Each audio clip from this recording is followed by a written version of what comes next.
માતાજી ડાયરાને મિત્રો મોજીલો ડાયરો કુવાડવા અને અમારે મામા ઘણા એવા દેશી ઇલાજ કરે છે. અમારા સમાજનું ગૌરવ છે અને મારા મામાશ્રી છે ખીમભાઈ ગરિયા જે આ ભાઈને પથરી થઈ હતી અને એક પથરીનો ઇલાજ આપ્યો. કારણ કે અત્યારે મિત્રો ઉનાળો હવે થોડો ચાલુ થઈ ગયો છે. ફૂલ ગરમી. અત્યારે આપણે પાણી પીવાનું ફૂલ ધ્યાન રાખવું પડે. જો ઓછું પાણી પી તો સાર થાય, સારમાંથી પથરી થાય. આ ભાઈને છેલ્લા અઠવાડિયાથી પથરીના દુખાવાથી પીડાઈ રહ્યા હતા અને મારા મામા સાથે મુલાકાત કરેવી. હવે ભાઈ તમને પથરી નીકળી કે નહીં? તમારું નામ શું છે? હરદેવસિંહ. મને પથરી નીકળી ગઈ આ ભાઈના કહેવાથી. કેટલા દિવસમાં પથરી નીકળી ગઈ? અઠવાડિયામાં. એક અઠવાડિયામાં મિત્રો વગર દવાએ દેશી ઇલાજથી પથરી નીકળી ગઈ.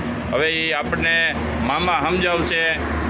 મામા, પાણીની અંદર 2 લીંબુ અને નિમક નાખી અને 8 દિવસનો ક્રોસ કરે એટલે નીકળી જાય છે. આવો દાખલો બનેલ છે.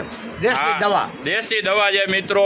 કોઈ પણ જાતની આડઅસર વગર સવારે 1 લોટો પાણી લેવાનું, એને નોર્મલ ઉકાળવાનું અને એમાં 2 લીંબુ નીચવાના અને થોડુંક એવું મીઠું નાખી અને જેમ પીવાય એવું પાણી થાય એમ પી જવાનું. એટલે પથરી ફટાફટ ગાયબ. 8 દીમાં ગાયબ. 8 દીમાં ગાયબ.